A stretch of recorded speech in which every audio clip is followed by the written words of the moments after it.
Hello. So, as we all know, what is Sarpakavu is. So, actually, this video is for people who won't understand what is Sarpakavu is, and we are planning to build a Sarpakavu which is in Kerala, a small village called Thirupula. That is where we are deciding to preserve the ancient tradition of Tantra in living form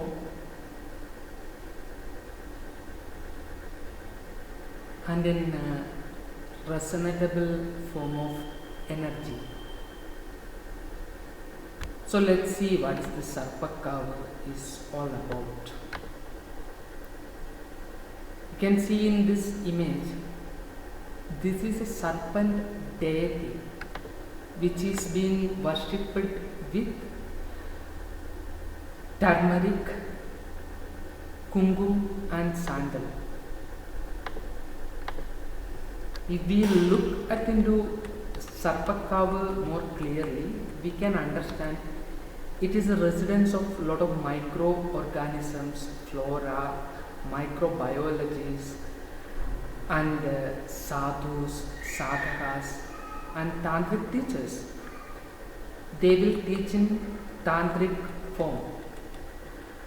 You could see a documentary about Sarpakavu in this link of this document. This document I have shared in the description link of this particular video.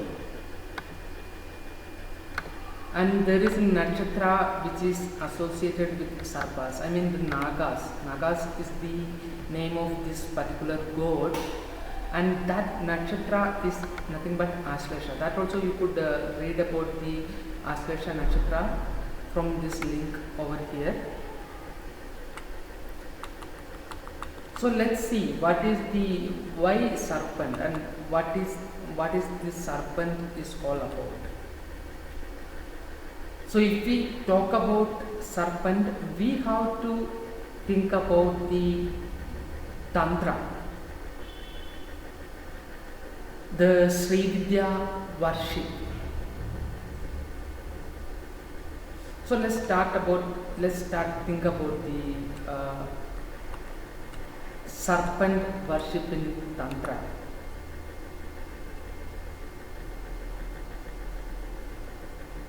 When we start to study about Tantra, the two important textbook which we have to consider is Saundarya Lahari and Sri Lalita Sahasranama.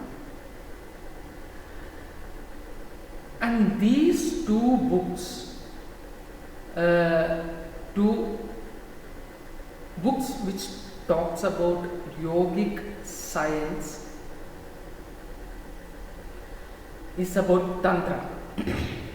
And in these books, the existence or the Prakriti is being seen as feminine form,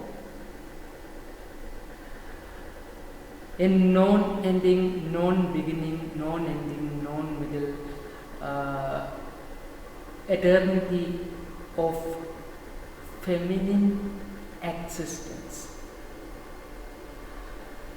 That is the universe is all about, and she is very pretty, and Shankara called her as the Janani or the Prakriti, and I try to visualize her in one of my paintings in this way. This is taken from Shankara's writing of Advaita philosophy, and she looks like this. And this is how Shankara has identified the universe, and this is also known as Sri Yantra. So in middle you can see a saturation point, that is where you will get your high-end orgasm. So this is where the all the esoteric wisdom which meet together, whether it is from East or West or Taoism or Feng Shui or whatever, that is where the all the existence meet together, and that is where the deep orgasm happens.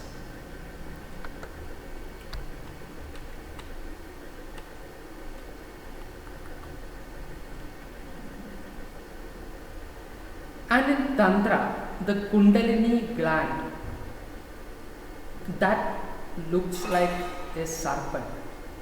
So once it is being awoken, the Tantric practitioner will get a passport to the eternity or the entire cosmos.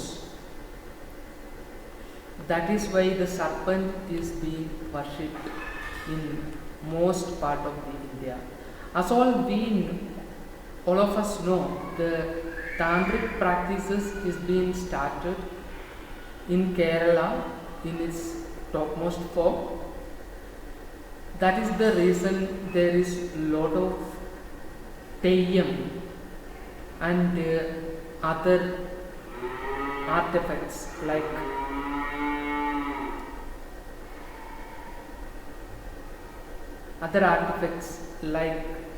Kalari is a martial art that is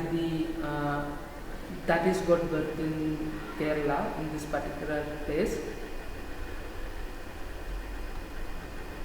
So here in a Sarpakavu, the resident deity, which is a Sarpa or Naga, is being worshipped with the milk, kungum and turmeric. And occasionally there will be an art form which is called as Sarpon Patu, is being conducted over there. And this is being done by a specific people. They are known as Pulluvas. So they belongs to a particular caste. They usually perform the Sarpam Patu. So this is the overview of the Sarpam temple or Sarpan temple or the Sarpa Kavu. So let's see the reference of serpents in other culture. The serpents is being referred in different cultures, but from those cultures I am taking two important cultures which is being developed from the eastern part of the world. One is Greek mythologies and another one is Mohammedan religions. In Mohammedan religions there is Bible, also Quran. And in Greek mythology we can see a giant demon. She is a woman. She has her hair is being converted or seen as snakes, and whoever look at on her eyes instantly will become stones. So her name is Medusa. This is one of the important reference of serpent in Greek mythology. And the Lucifer, as we all know, the religion which is Mohammedan religions or the Semitic religions, what we can say, they have decided to convert humanity into two. One is sinners and another one is non-sinners. So whoever does something which is being pleasurable as so as sinners. For instance, masturbation is a sin for the Mohammedan religions or the Semitic religions, and also sex is a sin for Mohammedan religions. And those religions is basically afraid of women. And most of the problem right now the humanity faces is came out from this world point, like dividing humanity into two. One part is sinners and another part is non-sinners. And they saw serpent as Satan, and the serpent is associated with one of the important planet which is known as Venus, and that particular planet is very important planet in human's life, because in that particular dasha, according to Vedic astrology, you will get most of the pleasures in a human life, such as very new relationship, new and intimate relationships, exposure to drugs, art, pleasures and stuff like that. All those things is being saw as sin from the Semitic religious point of view. So naturally they saw the Satan as a snake and they are afraid of the snake. So let's come to our serpent temple. So what all are the activities that is going to happen in Sarpam temple or the Sarpakavu? Over the link you could see one link for a Sarpam Patu, that this is being usually constructed like this way, conducted like this way, where people comes together, they make column with the different natural color, organic color, kumkumam and manjal. Manjal is like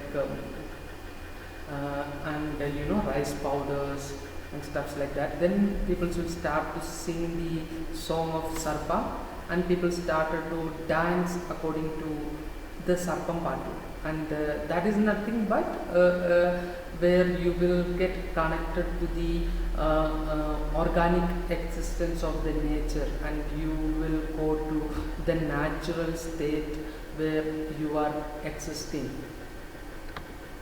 So this will be conducted in the Sarpam temple.